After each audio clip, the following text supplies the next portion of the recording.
My name's Sarah Njai. I'm the Mayor of Byron Shire Council. I've been on council for almost 10 years and lived in the area for over 32.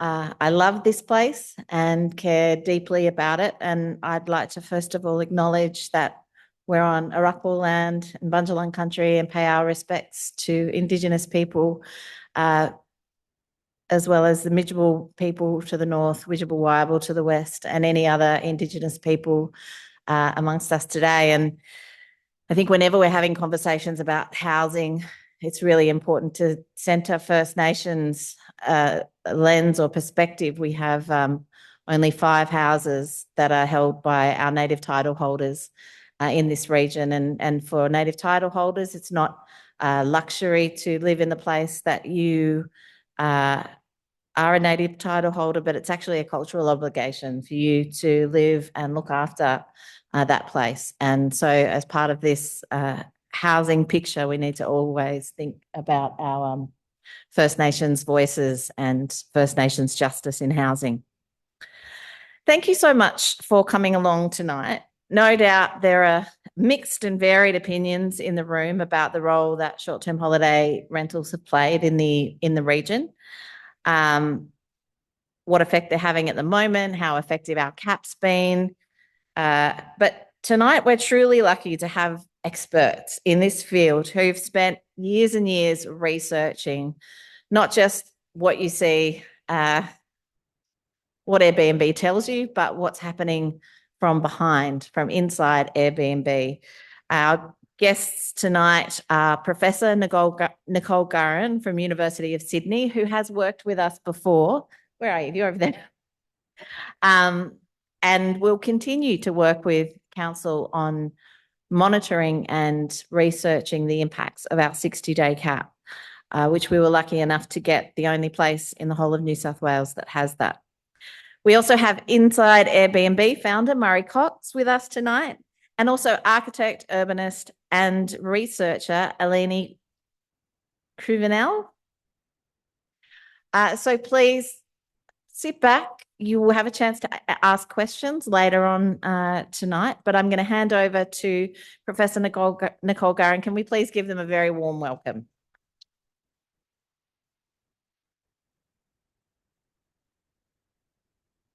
Thanks very much, Mayor. And I too acknowledge the Bundjalung people and the Arakwal people of this beautiful unceded country.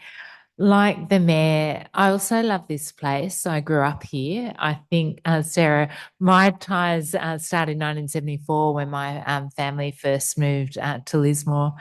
But unfortunately, I had to leave the region for university. And so I now have to content myself with coming back on research opportunities, actually, like this. And as the Mayor said, I've been working on issues around housing, actually for more than 20 years through my work at the University of Sydney and with Byron Council for almost a decade now on various research projects. Tonight, we've got the opportunity to hear from the international leader, actually, when it comes to providing data about the impact of short-term rentals on communities around the world, Murray Cox and his colleague Aline Cruvinel, who've just released a report on the impact of short-term rentals in more than 200 countries around the world. And I'm absolutely delighted that you've come to hear them share some of the insights of that report with you. After we hear from them, I'm just going to share for about 5 minutes some of the research that I've done over the years on the impacts of short-term rentals and policy responses in coastal Australia, so beyond the major capital cities. And then I'm going to invite the Mayor and Murray Cox up to have some reflections from the Mayor about what it might mean for the Northern Rivers, the North Coast region, but also, most importantly, to answer any questions that you might have in the audience. So please get them ready. And thanks those of you who've submitted some questions already in advance. Before I invite Murray and Alina Aline up, I just want to make one observation, and that is that when I was a kid growing up here, and in fact, I learned to surf at Goes Beach. But in those days, I could walk down the main street of Byron Bay, top pub, to the railway station, and there was not a soul on the streets. And I'm not pretending that those were the good old days.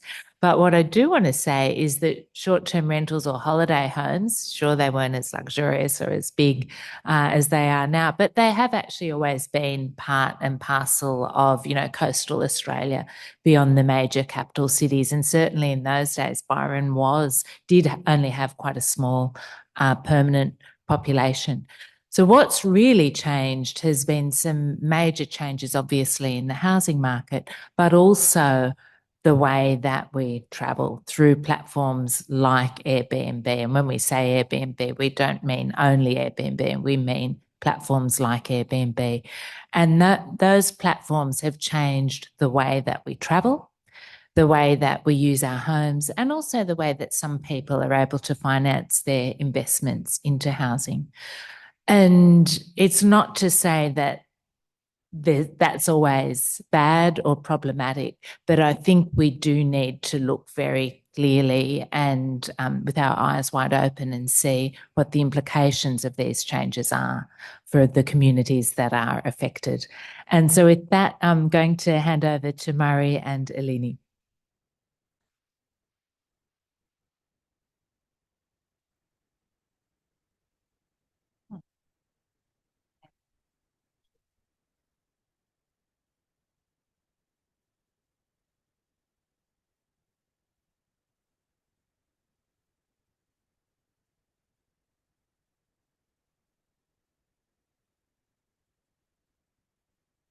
Well, I just asked you to advance the slide.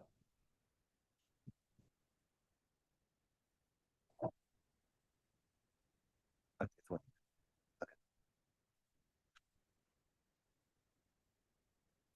Thank you, everyone, for the invitation to be here. So I just wanted to just quickly give some context about the project before I introduce my colleague, Aline Cruvinel.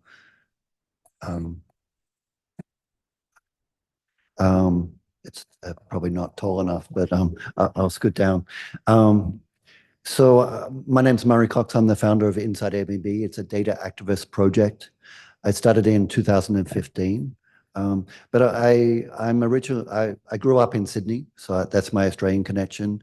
In 2008, I moved to New York, and I started this project in 2015, starting with New York City data.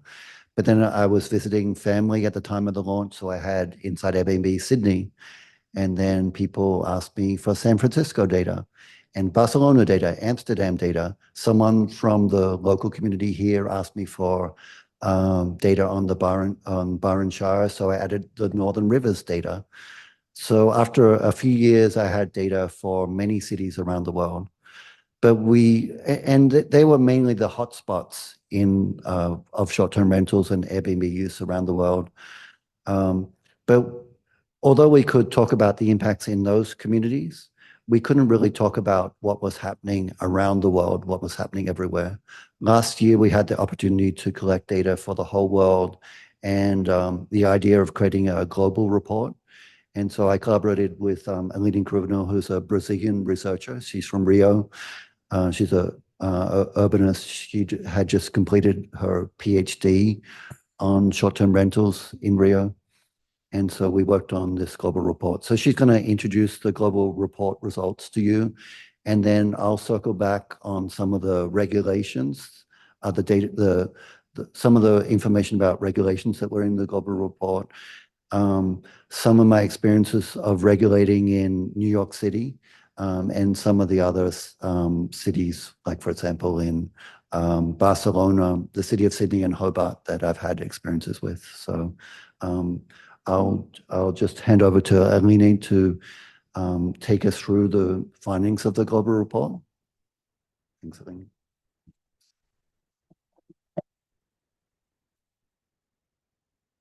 Hello, thank you for the introduction. I will start explaining about our report and how we organize the idea about how to show the global data or the global network of Airbnb today. So basically, the report we released this year is organized in 3 sections. So we have in the first section a global analysis about the global expansion of Airbnb in the world. And then in the second section, we have we discussed some specific topics that we chose to show with more detail inside the report.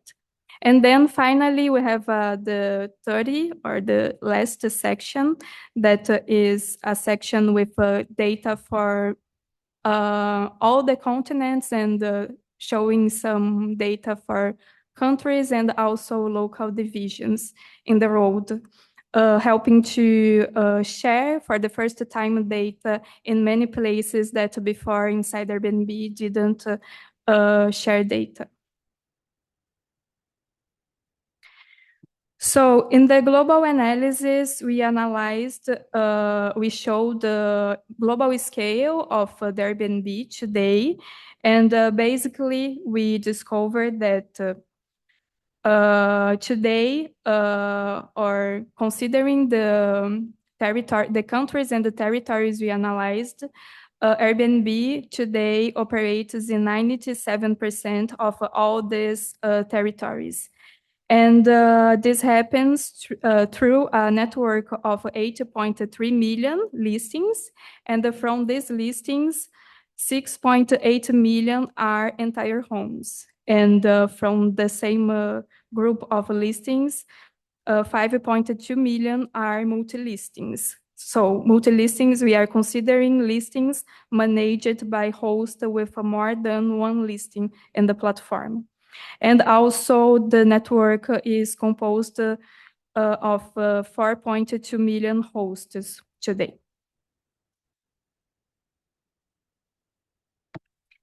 We also created some global and continental indicators. So we discovered that Europe and the Americas are the biggest or the largest or the continents with the largest numbers of listings in the world.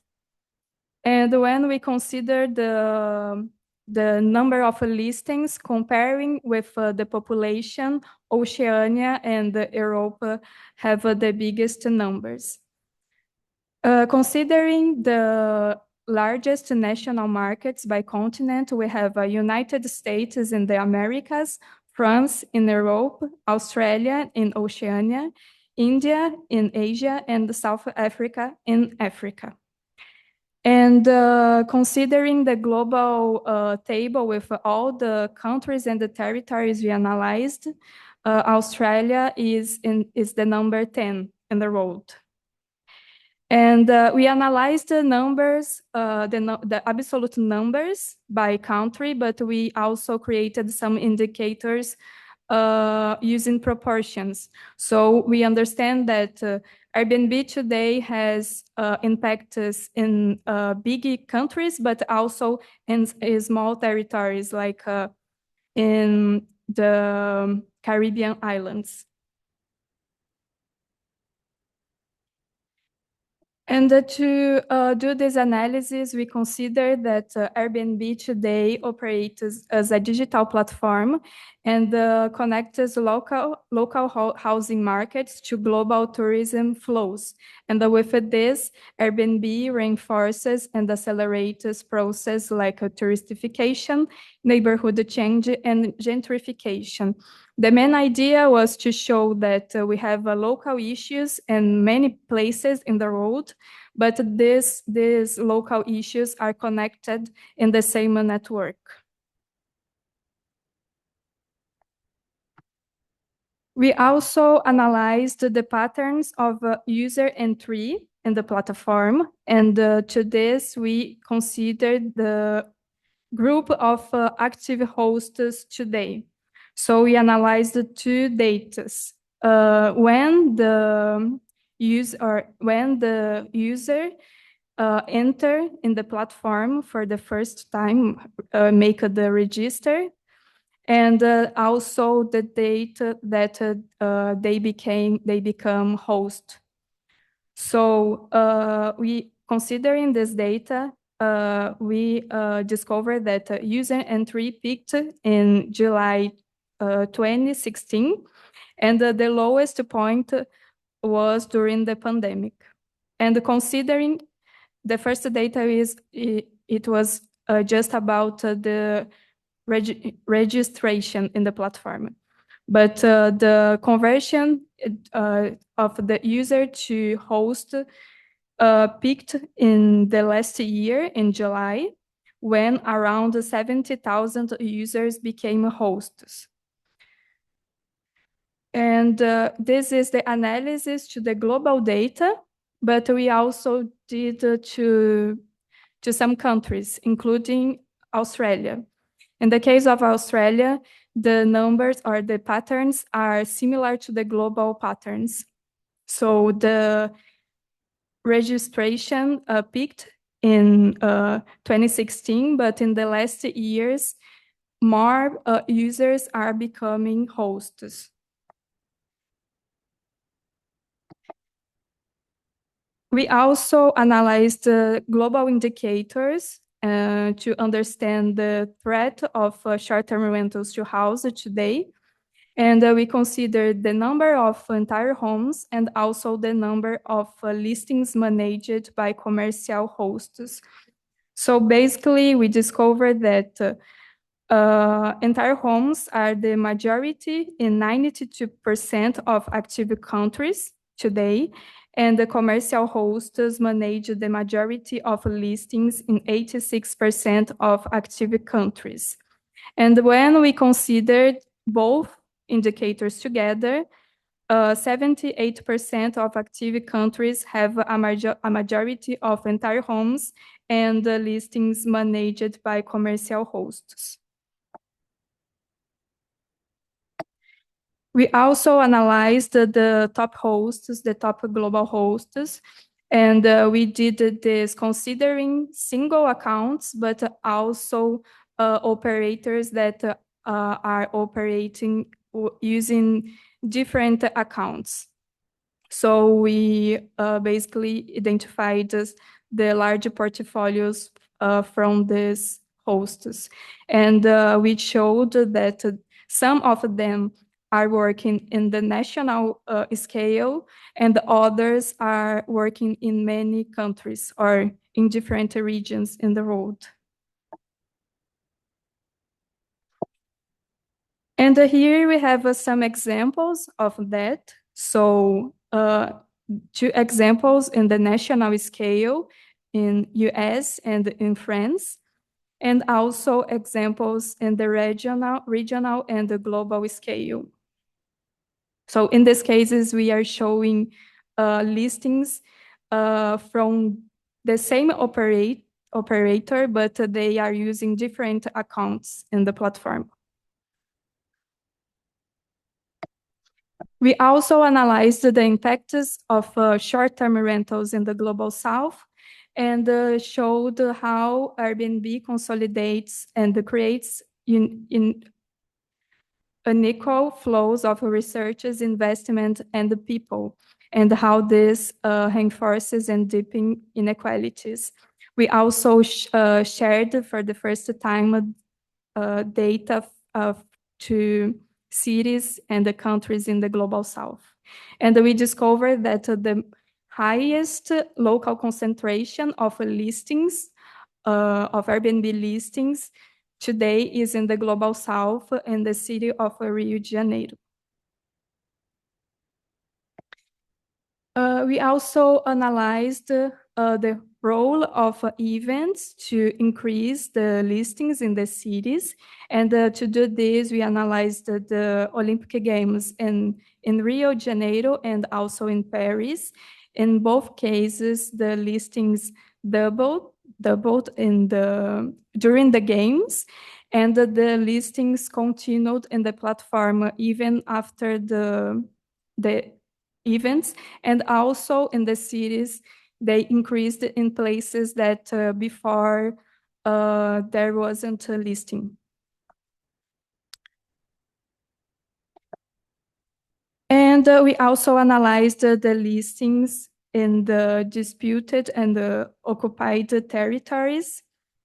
And we discovered that Airbnb today operate in at least 33 disputed areas with over 50,000 listings, and more than 10,000 are concentrated in the most active areas, including Palestine.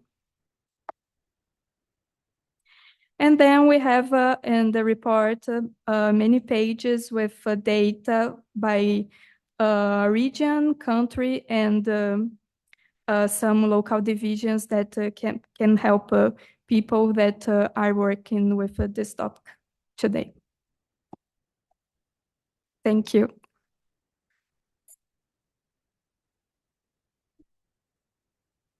Okay, thank you, Aline. So I might talk, I'm going to talk about regulations now. With the global data, we can see evidence of regulations. For example, in the state of New South Wales, you have a registration system that hosts have to register their properties. We can see evidence of that by seeing registration numbers, claims of exemption. So we can see that in the global data. So we found that just in 16 of the world's Airbnb markets in the countries, there's evidence of licensing or registration systems.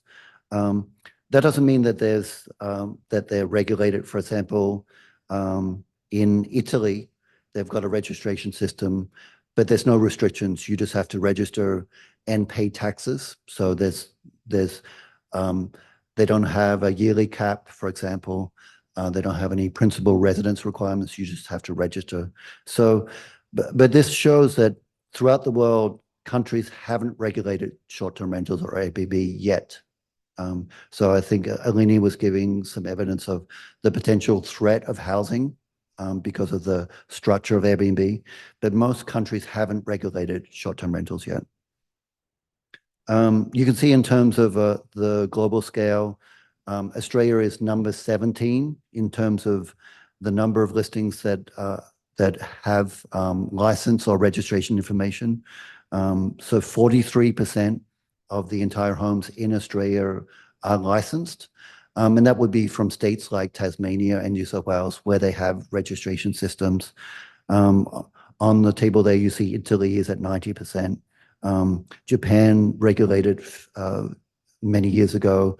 Greece just regulated recently. So some of the countries here have signs of regulation, but just very light regulations. Other countries like the United States, which I don't think is on this list. I think it's a little bit further. They have regulations in some cities, but not in others or in other parts of the state.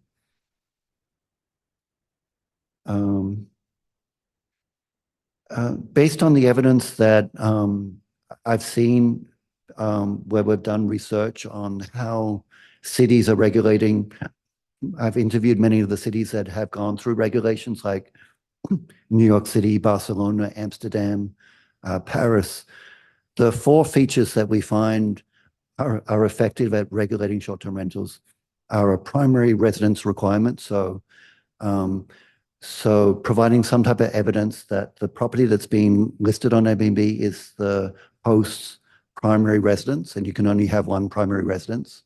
And that could be based on yearly caps, so that the short-term rental activity could be for a short part of the year, with the understanding that for the rest of the year, the host lives there. Or in some cases that might involve banning the use of a property that you can't prove is your primary residence. So either yearly caps or some type of a ban. The second feature of regulations is a registration system, similar to the New South Wales registration system. So for example, New York City has a registration system, City of San Francisco. In France, they have a national registration system that cities can opt into. So for example, Paris and Lyon and Bordeaux have opted into the registration system. The European Union has the ability for their member states, so countries in the European Union, to adopt registration systems. And when they do, they get some benefits like platforms have to provide data. So the third part of the features of a good regulation system is platforms sharing data with the municipalities, and then also platform accountability. So for example, if you have a mandatory registration requirement, the regulators or the enforcement teams of a municipality could try and contact the hosts that they think aren't registered. But another option is just to tell the platforms to take the advertisements or the listings down. And so we call that platform accountability. Just talking about the evidence of the impacts on communities, there's a good research that was done in the province of Ontario in Canada. And they looked at all the different municipalities in the province. So Ontario includes Toronto, the capital, Ontario. It's also called Ontario. These researchers found that because of the presence of short-term rentals like Airbnb, renters in the province paid an additional 2.6 billion Canadian dollars since 2017. So because of the pressures on the housing markets in the different municipalities, they were able to show what those impacts and the pressures had on renters, so the most vulnerable people in those communities. Different municipalities in Ontario introduced primary residency requirements like Toronto and other municipalities at different times in the province. So these researchers found that after the regulations were introduced, the Ontario renters saved 1 billion Canadian dollars each year because of the reduction of housing pressures in the province. And they estimated that if all of the municipalities had adopted principal residence requirements, it would save the renters an additional 566 million Canadian dollars per year. So that evidence shows that in housing markets where there are pressures, that there is a cost, a housing cost, especially to tenants. But if there are effective regulations that can be adopted, it can both reduce the number of short-term rental listings and also the housing pressures and save tenants money. In the report, we cover some case studies of 6 different cities. But I just want to, this is some other research that we did for the European Parliament in 2020. And we looked at the ways that platforms like Airbnb were not cooperating with cities. And so we focus on things like regulations.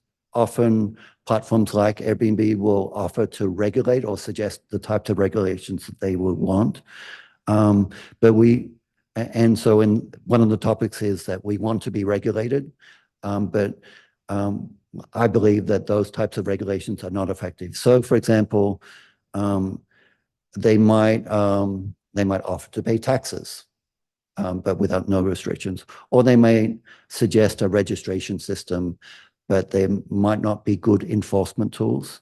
And so I view New South Wales registration system as an important part of the regulations, but it needs to be enforced. Like for example, people can claim exemptions from the registration requirements without providing any evidence. And I think to date, no one has received a fine for not registering in New South Wales. The platforms also engage in lobbying at different levels at the local, state, national, and in the case of in Europe, the European Parliament. And they also sue cities. So I was living in New York City, and at least there were four lawsuits against the city or the state. And in many cases, the platforms threaten lawsuits as well. So it's an important part of the conversations about regulations. That report, this was back in 2020 in New York City, and just prior to COVID in 2019, there were 55,000 Airbnb listings in the city. About half of them were entire apartments, which were technically illegal under New York City's housing laws that went back decades. So in 2020, there were about 25,000 Airbnb entire home listings that were illegal. So Airbnb was listing them, they wouldn't remove them, they were profiting from them. So me and some other housing advocates, we wrote this memo about how we thought Airbnb should be regulated based on the experience of other cities like Santa Monica, San Francisco, Chicago that had regulated short-term rentals before, and the experience of international cities like Paris and Amsterdam and Barcelona. So this was a copy of the memo that I wrote with other activists. And in 2022, a local law was passed by council, and it's a much larger council in New York City. There's more than 50 council members, but this bill got passed by 42 votes in the council, so very overwhelmingly. And enforcement became active in September 2023. This is the chart of the entire homes in New York City. The last drop you see on the right-hand side of the chart is what happened after the regulations. So we went from more than 25,000 entire homes. Today, there's about 2,000 entire home short-term rentals in New York City, and they're mainly in commercial properties, so properties that could have a hotel, and there's about 2,000 private rooms that are being rented. So we think there was a very effective regulations. Other cities that are going further in terms of regulating short-term rentals. So in New York City, you cannot have unhosted entire home style short-term rentals. Barcelona is due to extinguish 10,000 licenses by November 2028. So it will effectively ban short-term rentals in Barcelona. In the city of Sydney, there was a resolution passed by the council just last week where they've asked their executive to provide advice to the council about opportunities to ban non-primary residences of short-term rentals in the city of Sydney. So not the greater Sydney, but in the CBD and the surrounding suburbs. And Hobart, where we just came from, they're working through the planning process to prohibit non-primary residence style short-term rentals. And there are some legal challenges. They're working with the state government. But in my opinion, the city of Sydney, Hobart, and also Byron Shire are the leading communities in terms of identifying the impacts and thinking about restrictions like the 60-day cap that you all have in the Shire. And I think it could be a movement in other communities around Australia and around the world. Yeah, thank you very much for the opportunity to talk about the report and my experience with regulations and for hosting us today. Thank you.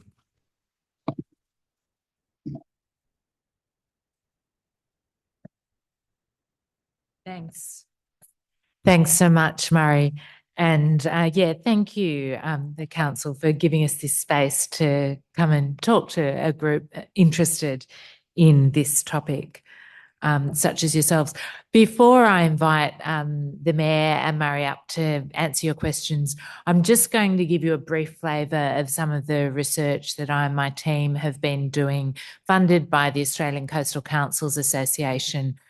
We first started doing this research in 2017, I believe it was, and it was then the first study actually internationally that looked at the impact of short-term rentals beyond the major cities, because until that time the concern had been Sydney, Melbourne, certainly New York and Paris, but there was an assumption that beyond the major cities, tourism was a mainstay. Short-term rentals has always been part of the landscape. The only difference was the way that they were being advertised on platforms.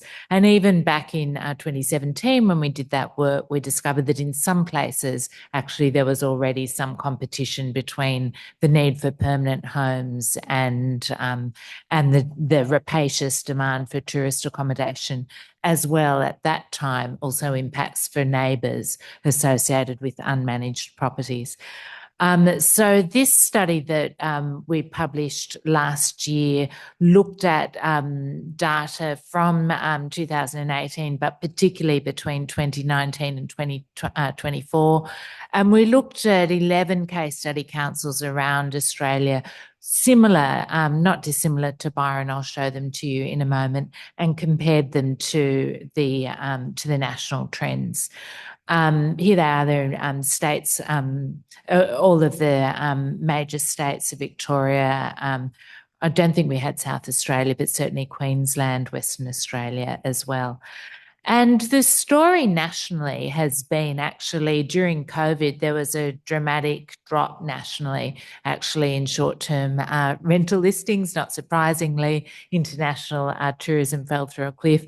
And incidentally, in cities like Sydney, research showed that in areas where you had seen a significant concentration of short-term rentals, rents dropped in those areas by more than 7% more than they did in other parts of the city. So we finally had some empirical evidence about the impacts of short-term rentals on the permanent rental market.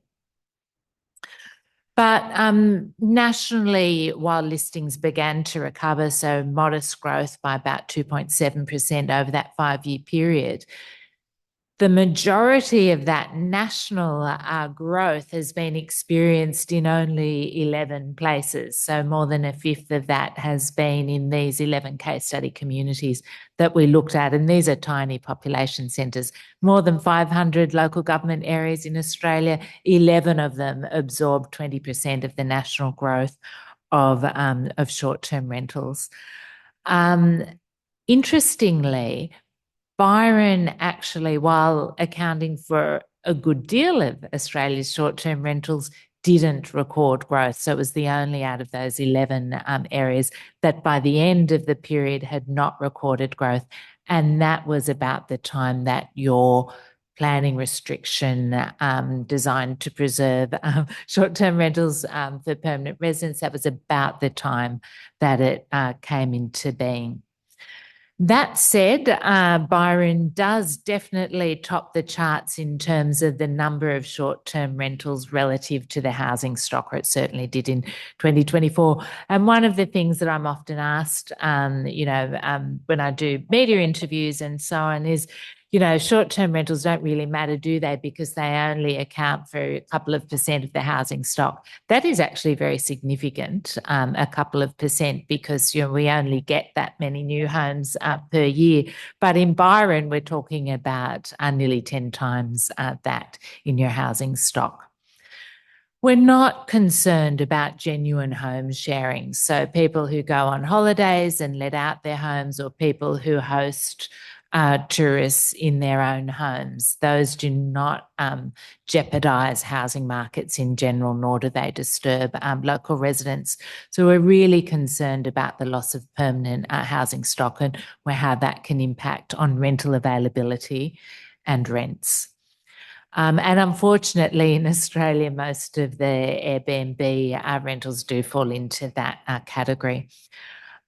Just a couple of other things to note over the period that, sorry, Matt, over the period that I've been studying this, tourism patterns have shifted more towards self-contained accommodation, which is something to be aware of. And Byron had been following that trajectory actually until that began to fall off at about 2023. But astonishingly, we were unable in our research to detect any impact on overall tourism visitation spend or numbers. Now, we've only got a year's data to look at, but we saw a drop-off in accommodation in self-contained short-term rental style accommodation, but no drop-off in overall tourism. So that seems quite reassuring. But unfortunately, of course, housing affordability, at least until the end of December 24, remains a big problem, and it does still remain an issue in this region.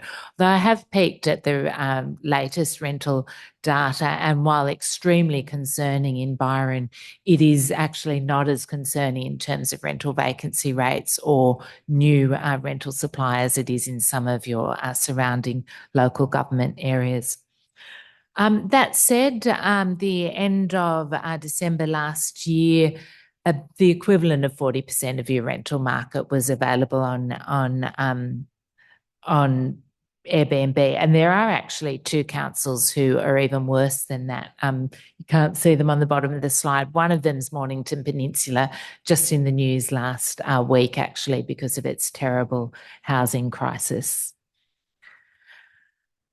One of the problematic data points, though, and we've only got data up to 2021, and one of the explanations for why there is actually such a pressure between short-term rentals and the long-term rental housing market is population growth has been increasing. So the permanent population has started to increase in these regional areas, including Byron, and housing development hasn't kept up with that population growth. The only other thing I want to leave you with is that our data shows because Byron's housing market is so expensive, you don't actually necessarily make more money as a short-term as a host of short-term rentals than you would putting your property into the permanent rental market. So I suppose at least we don't need to worry about investors losing income in transitioning from short-term rentals to the long-term rental market, because actually it's more profitable in Byron, although that is an indictment on your expensive housing market.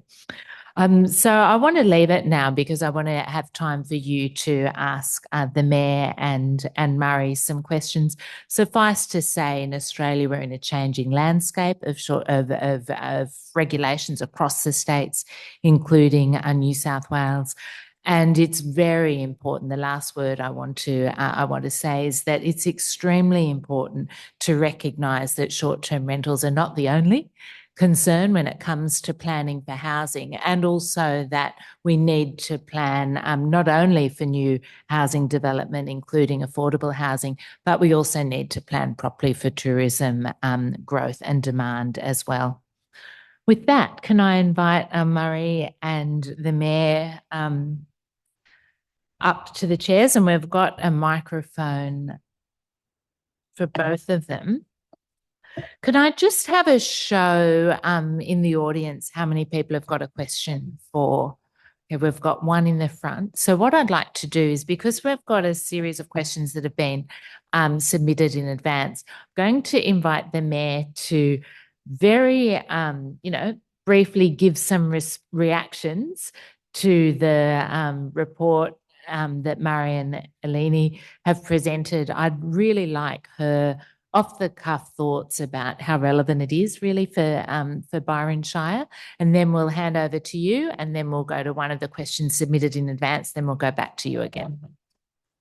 Thanks so much for that, and it's such an important topic, and because we have people here that have come from Coffs Harbour and Casuarina, I think it's important just to paint a little bit of a picture of how important this issue has been. We've been like the canary in the coal mine, I think, where people didn't realise what a problem it was, and I kept going to local government forums and state government, federal government, and going, this is a real problem. We're seeing more and more people homeless, more and more people living in their cars. We have over 400 women and children living in their cars in our shire. We have a really difficult time securing employment for people like fire station workers who need to be within 7 minutes of their fire station. We also have hotels that spend a lot of money making sure that they meet all the regulations that they are supposed to. And these places were never planned to be businesses. They were planned to be residences. And so they don't have all the infrastructure that's needed to support that. So seeing it's somehow reassuring, as ghastly as that information is, to see the problem's not just ours. This problem, even if it hasn't crept into some other communities, is a really difficult issue, particularly in places that people want to visit.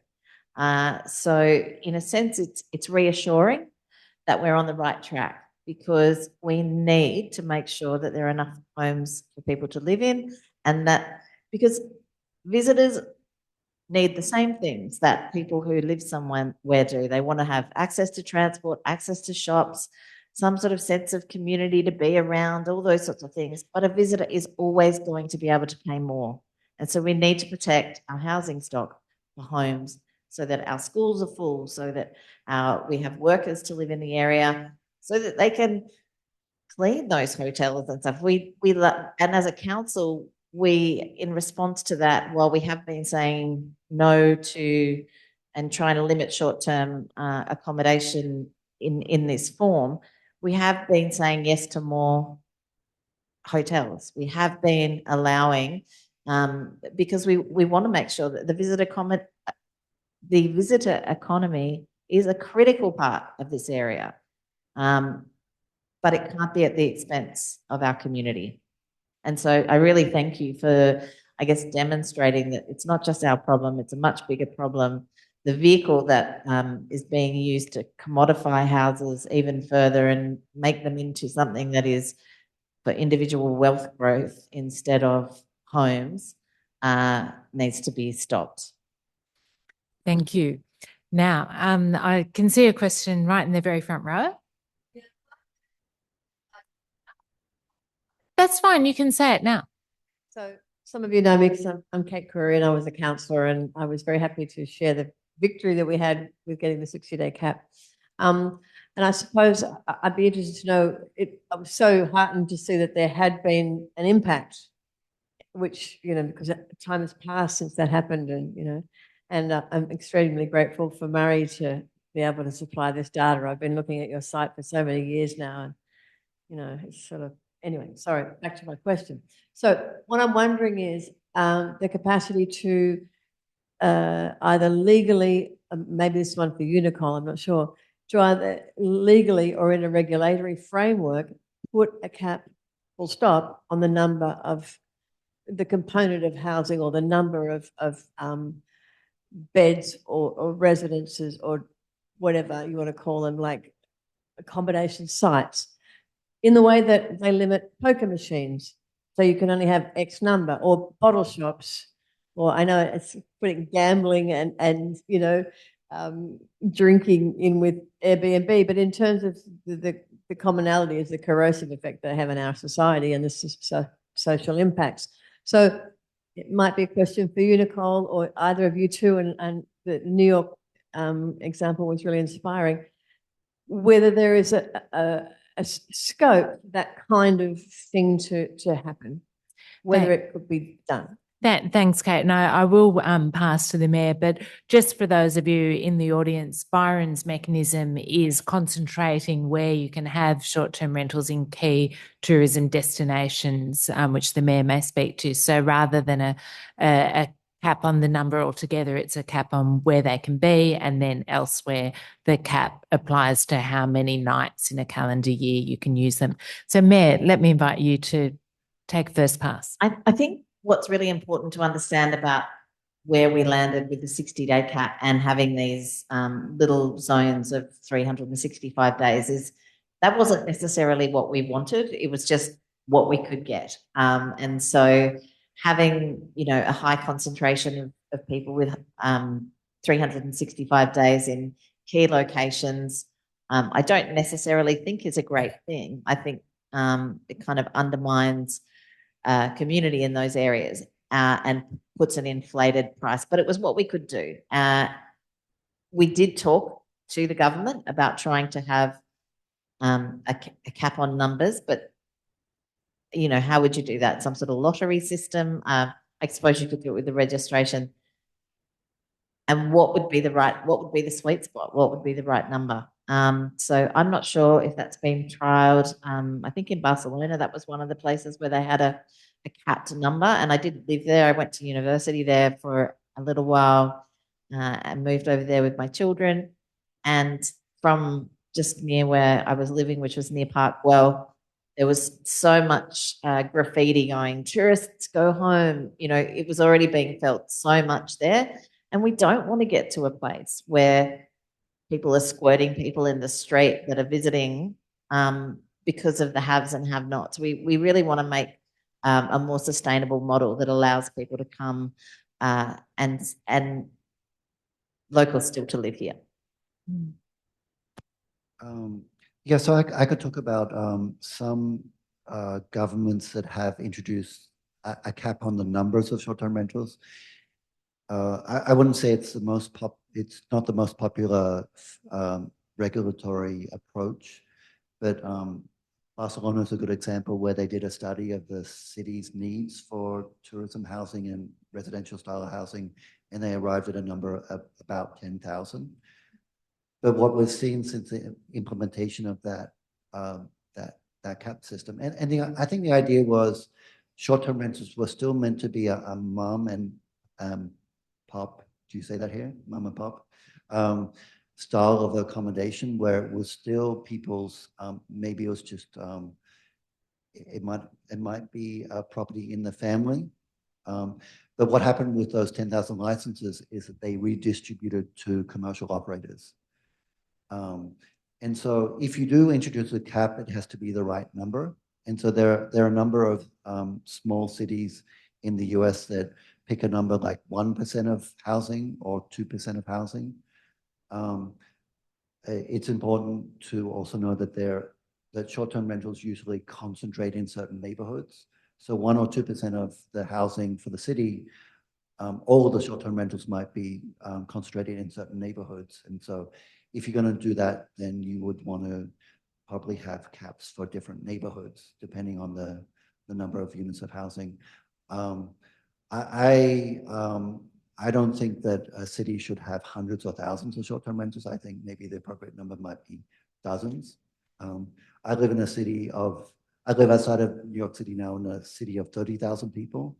And the number of short-term rentals in my city went from 10 about 10 years ago to more than 100 now.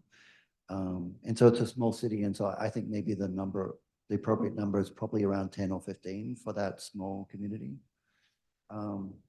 Yeah, but I'm interested in, Nicole, what you think about the regulatory framework, something like a cap on licenses. Yeah, I think it's a mix. If I can, as chair, just make a brief response.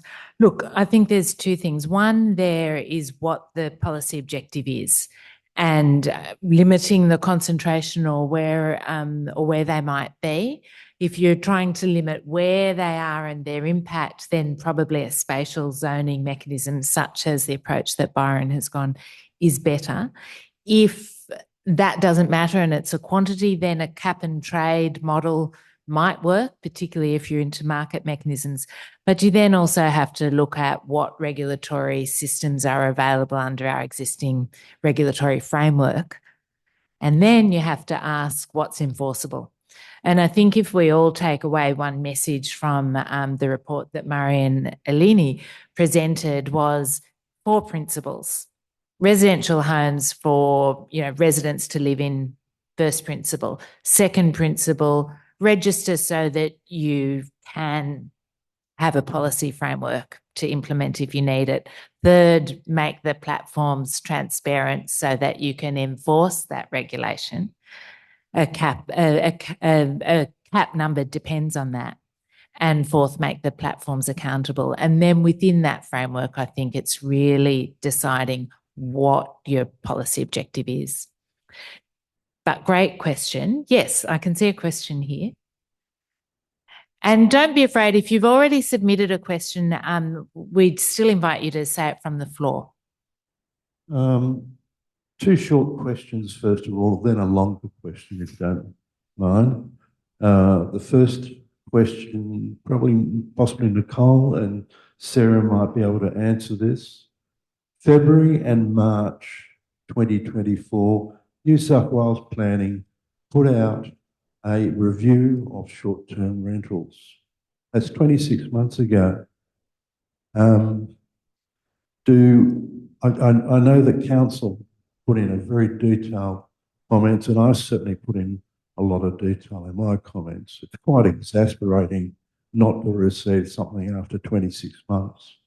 Do either of you know when this is going to appear? No.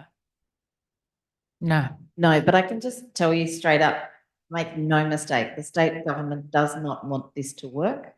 That's the feedback that I've, like, they're watching, they're interested, but if you think of it from their point of view, the high turnover of properties, especially once they introduced taxing people from Airbnb, so they're getting tax income, they're getting the stamp duty, they're getting all the benefits. They don't actually get any of the cost. All that falls on our local community and on our local councils. And so we really have to be united in making our case because it doesn't impact them. They don't think about it. When they now have to come up with $6.6 billion to try and deliver housing in a housing crisis, and they're finally seeing that, maybe they're starting to see that there was a cost to it, but before that, not so much. And the second short question, Nicole, you're doing some research into Byron Shire at the moment. When can we expect your report? Yeah, look, this study is looking at Byron, but we want to benchmark Byron with other parts of Australia and internationally that have introduced regulation. So hopefully we'll have something by the end of the year. But it's important not to look at Byron in isolation because then we don't know how to measure. I'm looking forward. Thank you. Just to add to that, for anyone that doesn't know, like the year really only started in September. That's just gone. So there was a lot of feedback in the media going, oh, it hasn't worked, but it was grandfathered for those properties that hadn't registered in that year. So we'll only get a full year's data next September, and then that'll have to be analysed.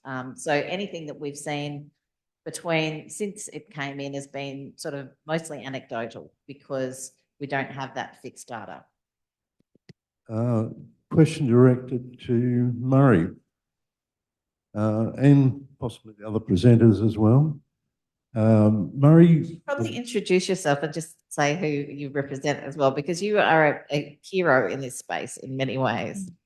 My name is David Wallace. I've been involved with victims of holiday letting, or VOL, for 10, 12 years. I think I've addressed every council meeting on short-term rentals. Murray. Your advocacy. Yes. Sorry, say that again.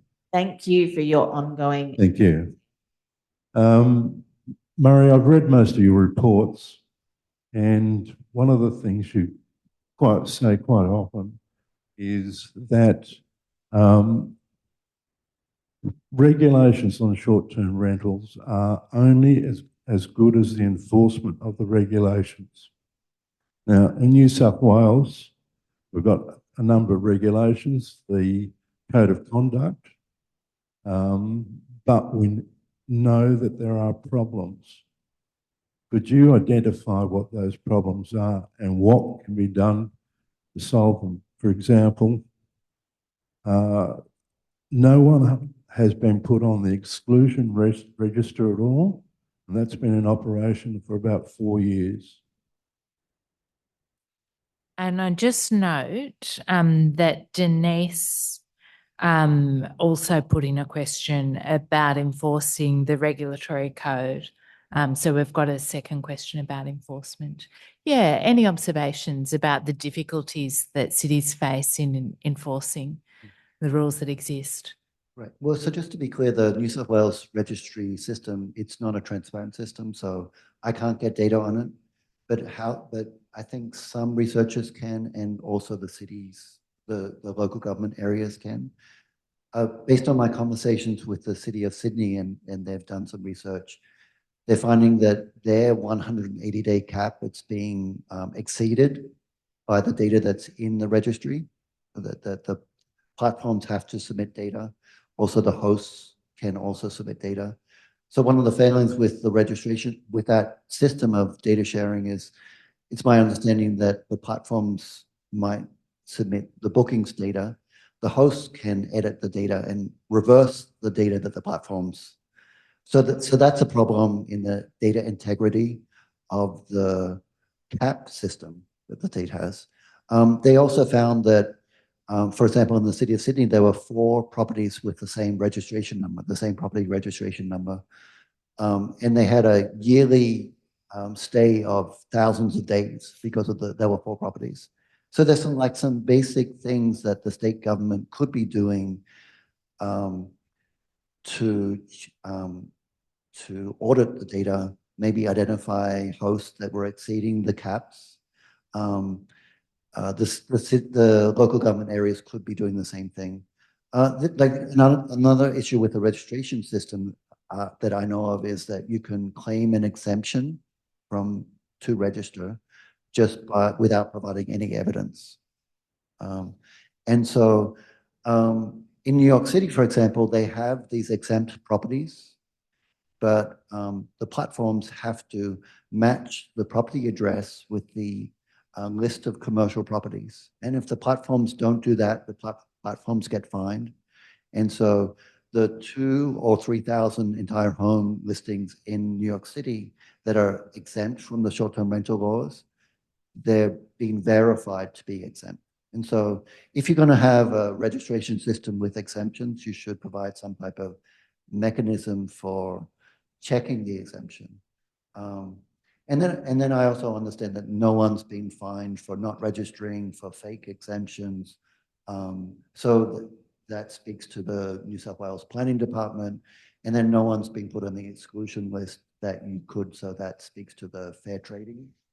So I don't think you can, like, good regulation, I think, involves having the appropriate regulation, but also a pathway for enforcing it. So it doesn't make any type of sense for me to have that type of system. I think it's important to add to that we are watching, that our staff are going above and beyond to try. We asked very specifically that there would be a registration fee that was higher than what the state put in, and that would come to council so that we would actually have funding for enforcement. And the state denied us that opportunity. So we are left with a difficult scenario where, as you said, it's not transparent. So a neighbour doesn't even know when a property nearby, when their days start and finish, for example. So, but we do have some very proactive people in our community that are monitoring people around them. And I mean, we've talked a bit about the numbers and stuff, but not so much about what happens to your neighborhood when there's people coming and going, having bucks parties. You know, people do want a holiday differently, and we have to provide different stock to accommodate that. But, you know, and as a high school teacher, I remember, you know, wanting to do a drama exercise with one of my students and saying, oh, you know, imagine your childhood bedroom and describe it. And she's like, which one? It's like, what do you mean? She'd lived in 16 houses. She was 15 years old.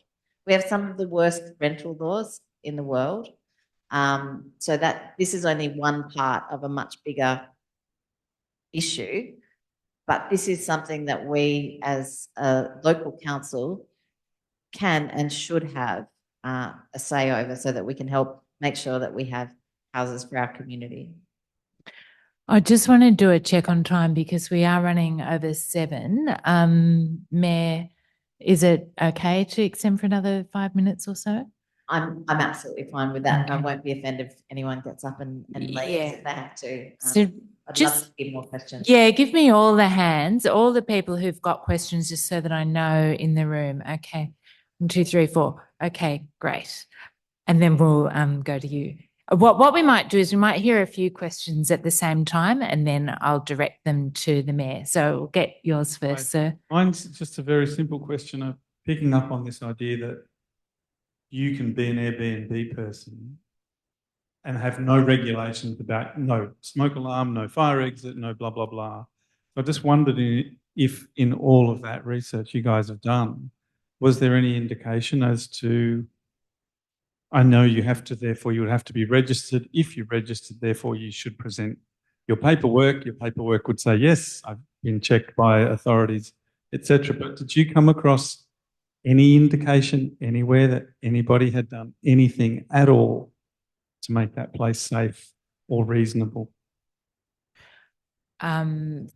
Yeah, we'll take a couple and then we'll come back to that. There was one.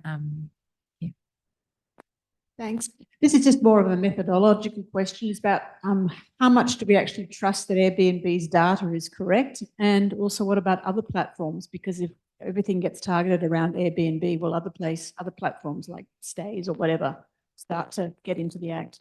Thank you. And there was a question at the front as well.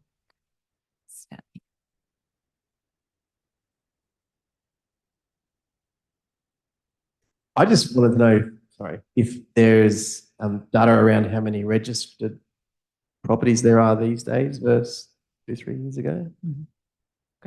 Great, excellent. So, and there was one more. Good. I have 2 parts. How can we regulate Airbnb as a business? And given that there are registrations, is that enforceable? Are they paying additional taxes? And then second is, can we ban unhosted Airbnbs so that it goes back to the original form of Airbnb as intended, where there is a permanent resident living on the property and then another room is letted out? Great. And I think, and that was, okay. All right, we'll hold it there because otherwise we won't be able to remember them all.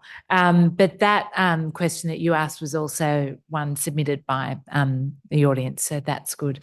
So we'll go back to the first question, which was, do we have any research evidence on the legality of properties rented out on Airbnb, whether they comply with fire, health and safety regulations? I mean, I can answer that the planning rule requires that compliance, but I can't answer whether there's been any inspection. That might actually be something that the Mayor could speak to. Internationally, what's the evidence? I don't think any research has been done on this issue. The platforms don't enforce any type of safety standards. There was a movement in the US for them to require carbon monoxide detectors and also provide them, but there was really no follow-up to that. Some jurisdictions do require an inspection as part of the registration process. Sometimes it might be an inspection that happens before they get their registration, or an annual inspection, but that's really up to the municipality. But it might be a precondition of the registration, but there's not that much data on that. You might be able to see evidence of it. For example, if there is a requirement to get inspected and you can see how many have registered, you could see, but there's no like verification in the platforms. You have no idea. And I've been in contact with families of people that have been killed in Airbnb. Like, they reach out to me because they know I'm an advocate. For example, in Montreal, in Canada, there were particular parts of the city that had banned Airbnbs, that they were residential neighborhoods. And so they had a registration system, so properties in that neighborhood could not get registered. They were still on Airbnb without a registration number. And about 2 years ago, there was a fire in one of these buildings on Airbnb, and they were listed on Airbnb, and 8 people died. So in my opinion, it's only a matter of time that these types of tragedies will happen in many communities. And for example, the state governments or the local councils that don't have proper safety requirements, they're going to both be liable and at the least look very foolish for, because hotels are properly regulated. They have, maybe they have fire suppression systems and alarms that go to the fire station. Yeah, no, it's a very serious issue, and it reminds me of the concern around the backpacker hostels and those fires in the past as well. But when I looked into it about 8 years ago, the sort of line was the market. We've got a perfect market because of the rating system. You see the guests rate the hosts and the accommodation. Exactly. That's right. Anyway, there's since been research to show that both sides of the user rating system lie, because they're so afraid that their own user rating will drop, that you can't even rely on that market utopia. Yeah, I'll add to that. I remember one of my colleagues going to put her house into the rental market, and she had to jump through so many hoops. She had to change the thickness of the glass around her swimming pool and the height, the thickness of the windows near the swimming pool, the fire, cut back all the trees because of fire regulations, all these sorts of things. There is no one doing these kinds of checks. And I agree. I think it's only a matter of time before we see, unfortunately, some sort of tragedies that do help prompt more action in this space. But and also insurance, what happens to your insurance when you're renting to people you've never met before? I don't agree that hosted is okay. Like, I think I agree that there's an argument for that. But in my experience, having been a single mum, growing up, bringing up 2 kids, to pay the rent, I always had to rent out a room. This meant that somebody who was just getting into the housing, rental market had somewhere to come and stay. There's so many people that are now instead in their cars or, couch surfing, where that previously there was a culture of people renting out their houses, and now that's just not done as much. I think you'll be able to speak more to the integrity of the data, but I can say the numbers at the moment are online registered at 2,272, registered with us though is 1,292. That's the non-hosted, and 980 hosted. We know that some people have been not necessarily being as honest in their the registration process as they perhaps should be, and we don't have a lot of power, but we're working on it. On the rating thing, I guess as a local government, as you will know, former councillor Gurran, our rating pie, how much rates everybody pays, doesn't change depending on whether things are businesses. And I suppose as a local council, we only have so much energy to put into each cause. And so we haven't focused as much on doing that. Brisbane's done it, and I think there's a certain area in Victoria that's done it as well. And yes, there would be some benefit for residents, but overall council wouldn't be provided with any extra funding to help supply the infrastructure or anything else. So we haven't pursued that as much as yet. Did you want to add to the integrity of the data? Because I'm sure that's something you know a whole lot more than I do about it. Yeah, I have to guess the intent of the question. If you mean the data that the platforms are providing the government, or there were 2 questions, weren't there? There was one which was, is it only Airbnb data? Are there also other platforms? And we should clarify that what Murray is doing is taking the data from public listings.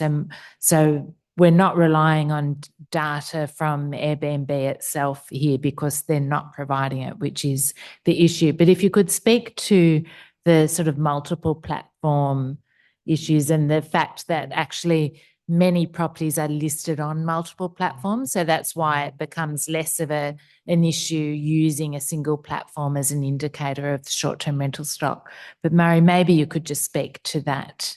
Well, in terms of the data that we collect, we will be collecting data soon on other platforms like Booking.com and VRBO, which are in many international markets.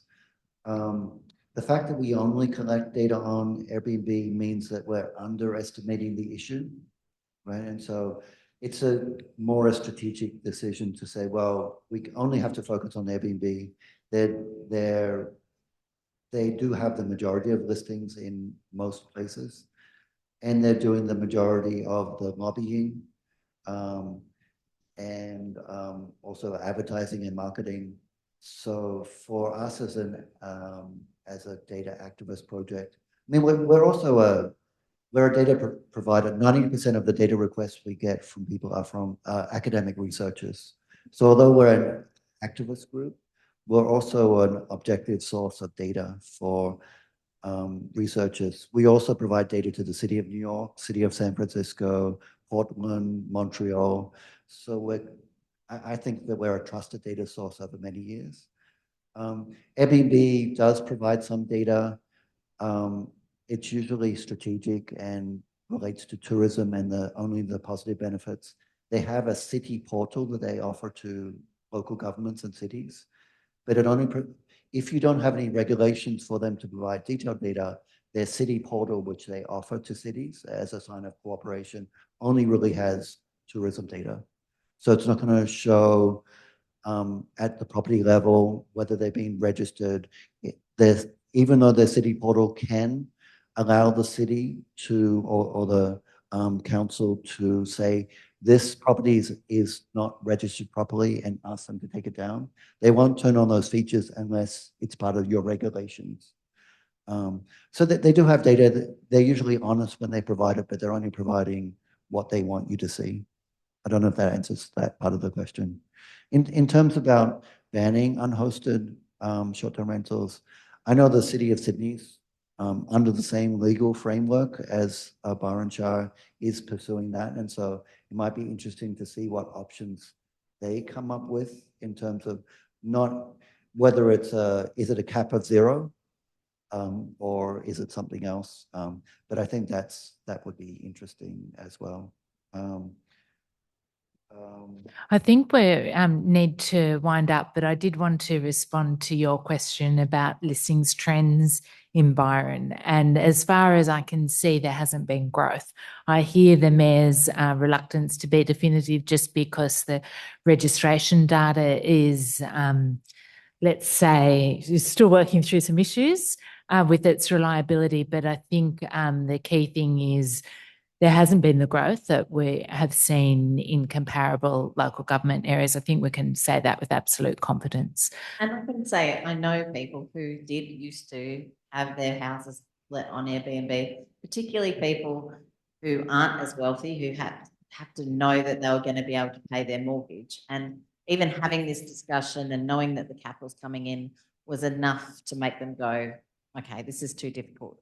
But what we haven't seen, and I've definitely noticed more places available to rent, but the prices haven't come down. And I think that's partially because the quality of the stock that's gone on has been coming from holiday rental stock. And also, as you said earlier, we are priced excessively.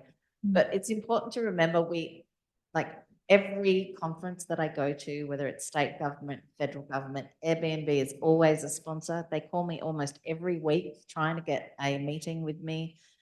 When we had the housing forums a while back, local government didn't have a seat at the table, but Airbnb did. It is crazy how much influence they've been having. And I think it's only now that really the housing crisis has affected more people that they're starting to really pay some attention that this might be one of the mechanisms that is part of the housing crisis. I'm just going to honour 2 of the other questions that were submitted in advance very briefly, and then I'm going to draw it to a close, but I'll stay if there's any other questions. I just want to give you a chance to get on with your evening. But we had a great question from Graham in Coffs Harbour who asked, I'll just read it out loud. He said, with the typical house next door not being designed to the noise mitigation standards of commercial tourist accommodation, should those short-term rental accommodations be disallowed in residential areas? And Graham, I'm not sure if you're here, but I think Graham speaks to the You are. I think it's an excellent point, and it speaks to the fundamental land use conflict actually between tourism and residential uses, which is particular in particular neighbourhoods. So in some neighbourhoods where there's big separation, our research shows actually it's not a big deal. And in other closely settled neighbourhoods, then actually you do need noise mitigation standards in place. You need privacy standards in place as well, and other things around parking and waste, as you know. Right, but this is a state bind for some of the reasons that Sarah said. Right, exactly. But it's a really important point, and I never want it to be lost, although it is being lost. And the other really important point that's been made by Patty in Byron, and Patty, I'm not sure if you're here, but it's a really important point. What solutions are there for long-term locals who can't find a place to live because there are so many holiday rentals taking up the properties? And let's add to that, because there's not enough social and affordable housing in this locality as well, or adequate subsidies for low-income renters, or when it comes to that, adequate protections for renters as well. Any last word from the Mayor or from Murray? The Mayor with her work in this local government area, and Murray with his work on data activism for housing justice. Look, we are trying to use any lever that we can to increase the amount of housing stock available. Fortunately, since the 2022 floods, we lost some stock in our housing market. I hate calling it a housing market. Homes were lost that people lived in, and now people are living on the other side of the railway corridor in pods. But we have not been able to deliver any homes. Every shire around us has received funding for housing projects. And I've just got back from Sydney and been talking to Rose Jackson. We've got 3 big projects. One is the Mullumbimby Hospital site to deliver hopefully around 250 houses there. We've got the back of the old hospital in Byron, where hopefully we'll be able to get 19 or around 19 homes for emergency service workers, nurses, police, fireys, because at the moment we have to pull from all the areas around us. We can't fill those positions. And yeah, we're working on a bunch of other, we have a council-led lands trust where any uplifted land and a contribution scheme. The problem is right now, and at least once or twice a week, I get calls from people who have nowhere to stay, and they're trying to work with services. It is not cost efficient putting people into hotel rooms. It's really dire, and so I think we all have to work together on whichever aspect of the issue that we can. And yeah, I hope you can get involved in some way or another. So I think about the noise issue. I think in many cities, short-term rentals accommodation it's incompatible with a residential neighborhood. And so not only could it take housing off the market, again, using the market, the idea of the market, housing out of the this social asset that we need in communities. But for the neighbors that live right next door to a short-term rental that's being used as a party house, someone's put their life savings into their home. And maybe when the council sees those complaints, they might only see it from one person, but that's really real for them. And I've met many people that have been impacted at a very personal level. And so I think there's a responsibility for cities and governments to be responsible. I'm actually on my local planning board, and so I take in the US, and so I take that responsibility really seriously. So you could introduce like a code of conduct Thanks for coming. You could introduce like a code of conduct with maybe if it's above a certain decibel level, or maybe if you get so many complaints, but I don't think that they should exist in residential neighborhoods to start off with. And sometimes it's the tip of the iceberg in terms of the problem.